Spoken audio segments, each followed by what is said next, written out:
ತಂಡ ಕಂಡಂತ greatest captain Mahendra Singh Dhoni ತಮ್ಮ cricket ಕರಿಯರ್ನಲ್ಲಿ ಭಾರತಕ್ಕೆ ಹಲವು ಐಸಿಸಿ ಟ್ರೋಫಿಗಳನ್ನು ಗೆದ್ದುಕೊಟ್ಟಿದ್ದಾರೆ. ತಮ್ಮ 15 ವರ್ಷಗಳ ಕ್ರಿಕೆಟ್ ಕರಿಯರ್ನಲ್ಲಿ ವಿಶ್ವ ದಾಖಲೆಗಳನ್ನು ಬರೆದಿದ್ದಾರೆ. ಅದರಲ್ಲೂ ನಾಯಕನಾಗಿ ಇಡೀ ವಿಶ್ವದಲ್ಲೇ ಯಾರೂ ಮಾಡದ ಸಾಧನೆಗಳನ್ನು ಮಾಡಿದ್ದಾರೆ. ಐಪಿಎಲ್ನಲ್ಲೂ ಕೂಡ ಸಾಧನೆಗಳ ಶಿಖರಕ್ಕೇರಿರೋ ಧೋನಿ ಯಂಗ್ಸ್ಟರ್ಸ್ಗೂ ಕೂಡ ಸ್ಫೂರ್ತಿಯಾಗಿದ್ದಾರೆ. 43 ವರ್ಷದ ಮಾಹಿ ಈ ಬಾರಿಯೂ ಕೂಡ ಐಪಿಎಲ್ನಲ್ಲಿ ಕಣಕ್ಕಿಳಿಯೋದು ಕನ್ಫರ್ಮ್ ಆಗಿದೆ. ಆದರೆ ಅವರ ಆಟವೇ ಪರ ವಿರೋಧಕ್ಕೆ ಕಾರಣ ಆಗಿದೆ. ಐಪಿಎಲ್ನಲ್ಲಿ ಬ್ರ್ಯಾಂಡ್ ಕ್ರಿಯೇಟ್ ಮಾಡಿರೋ ಧೋನಿ ಹೆಸರಿನಲ್ಲಿರೋ ದಾಖಲೆಗಳು ಏನು? ನಾಯಕನಾಗಿ ಮಾಡಿರುವ ಸಾಧನೆಗಳು ಎಂಥವು? ಧೋನಿಯನ್ನ ಯಾಕೆ ಲೆಜೆಂಡರಿ ಲೀಡರ್ ಅನ್ನೋದನ್ನ ಹೇಳ್ತೇನೆ. ನಾನು ಶಾಂತ, ನೀವು ಸುದ್ದಿಯಾನದ ಸಬ್ಸ್ಕ್ರೈಬರ್ ಆಗೋದಿಕ್ಕೆ ಮರಿಬೇಡಿ. ಟೀಂ ಇಂಡಿಯಾದ ಮಾಜಿ ಕೂಲ್ ಕ್ಯಾಪ್ಟನ್ ಮಹೇಂದ್ರ ಸಿಂಗ್ ಧೋನಿ 2025ರ ಐಪಿಎಲ್ನಲ್ಲೂ ಕೂಡ ಆಡೋದು ಕನ್ಫರ್ಮ್ ಆಗಿದೆ. ಚೆನ್ನೈ ಸೂಪರ್ ಕಿಂಗ್ಸ್ನ ಮಾಜಿ ಆಟಗಾರ ಸುರೇಶ್ ರೈನಾ ಅವರೇ ಸ್ಪಷ್ಟನೆ ನೀಡಿದ್ದಾರೆ. 2004ರಲ್ಲಿ ಅಂತಾರಾಷ್ಟ್ರೀಯ ಕ್ರಿಕೆಟ್ ಕರಿಯರ್ ಆರಂಭಿಸಿದ್ದ ಧೋನಿ ಈಗಲೂ ಕೂಡ ಕ್ರಿಕೆಟ್ ಅಂಗಳದಲ್ಲಿ ಬ್ಯಾಟ್ ಬೀಸಿದ್ದಾರೆ.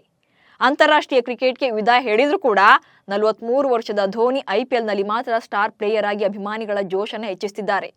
ಪ್ರತಿ ಐಪಿಎಲ್ನಲ್ಲೂ ಕೂಡ ನ್ಯೂ ಲುಕ್ನಲ್ಲಿ ಕ್ರೀಡಾಂಗಣಕ್ಕೆ ಎಂಟ್ರಿ ಕೊಡೋ ಮಾಹಿಯನ್ನ ನೋಡೋಕಂತಲೇ ಕೋಟಿ ಕೋಟಿ ಅಭಿಮಾನಿಗಳು ಕಾಯ್ತಾ ಇರ್ತಾರೆ. ಧೋನಿ ಎಂಥ ಚಾಣಾಕ್ಷ ನಾಯಕನಾಗಿದ್ರೂ ಕೂಡ ಅಷ್ಟೇ ಸಾಮರ್ಥ್ಯವುಳ್ಳ ಆಟಗಾರ ಕೂಡ ಆಗಿದ್ದಾರೆ. ಟೀಂ ಇಂಡಿಯಾ ಪರ ಹಾಗೆ ಐಪಿಎಲ್ನಲ್ಲಿ ಮಾಹಿ ಮಾಡಿರೋ ಕೆಲ ಸಾಧನೆಗಳನ್ನು ನೋಡಿದ್ರೆ ನಿಜಕ್ಕೂ ಕೂಡ ಅವರು ಎಂಥ ಪ್ಲೇಯರ್ ಅನ್ನೋದು ಗೊತ್ತಾಗುತ್ತೆ.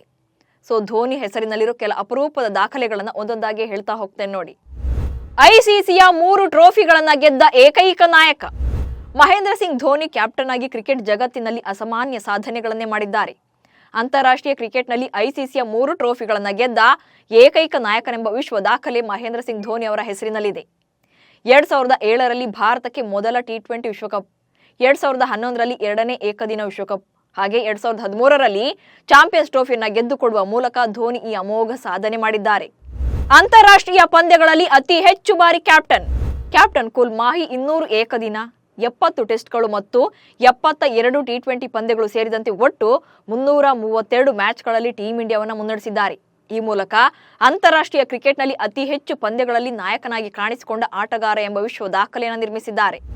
7ನೇ ಕ್ರಮಾಂಕದಲ್ಲಿ ಬ್ಯಾಟಿಂಗ್, 2 ಬಾರಿ ಸೆಂಚುರಿ. ಟೀಂ ಇಂಡಿಯಾ ಪರ ಮಹೇಂದ್ರ ಸಿಂಗ್ ಧೋನಿ 7ನೇ ಕ್ರಮಾಂಕದಲ್ಲಿ ಕಣಕ್ಕಿಳಿದು 2 ಶತಕಗಳನ್ನು ಬಾರಿಸಿದ್ದಾರೆ. ವಿಶ್ವದ ಯಾವುದೇ ಬ್ಯಾಟರ್ ಕೂಡ 7ನೇ ಕ್ರಮಾಂಕದಲ್ಲಿ ಕಣಕ್ಕಿಳಿದು 1ಕ್ಕಿಂತ ಹೆಚ್ಚು ಸೆಂಚುರಿ ಸಿಡಿಸೋಕೆ ಸಾಧ್ಯ ಆಗಿಲ್ಲ. ಹೀಗಾಗಿ ಈ ದಾಖಲೆಯನ್ನು ಅಭೂತಪೂರ್ವ ಸಾಧನೆ ಎಂದೇ ಹೇಳಲಾಗಿದೆ. ಹಾಗೆ ವಿಶ್ವದ ಬೆಸ್ಟ್ ಫಿನಿಷರ್ ಎನಿಸಿಕೊಂಡಿರುವ ಮಹೇಂದ್ರ ಸಿಂಗ್ ಧೋನಿ ಏಕದಿನ ಪಂದ್ಯಗಳಲ್ಲಿ 84 ಬಾರಿ ನಾಟ್ಔಟ್ ಆಗಿದ್ದಾರೆ.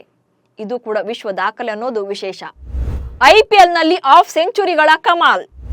ಇಂಡಿಯನ್ ಪ್ರೀಮಿಯರ್ ಲೀಗ್ನಲ್ಲೂ ಕೂಡ ಸ್ಟಾರ್ ಪ್ಲೇಯರ್ ಆಗಿರುವ ಧೋನಿ ಚೆನ್ನೈ ಸೂಪರ್ ಕಿಂಗ್ಸ್ ನಾಯಕನಾಗಿ ಹಲವು ದಾಖಲೆಗಳನ್ನು ಬರೆದಿದ್ದಾರೆ.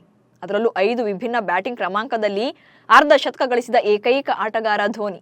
3, 4, 5, 6 ಮತ್ತು 7ನೇ ಕ್ರಮಾಂಕದಲ್ಲಿ ಬ್ಯಾಟ್ ಬೀಸಿ ಧೋನಿ ಆಫ್ ಸೆಂಚುರಿಯನ್ನು ಬಾರಿಸಿದ್ದಾರೆ.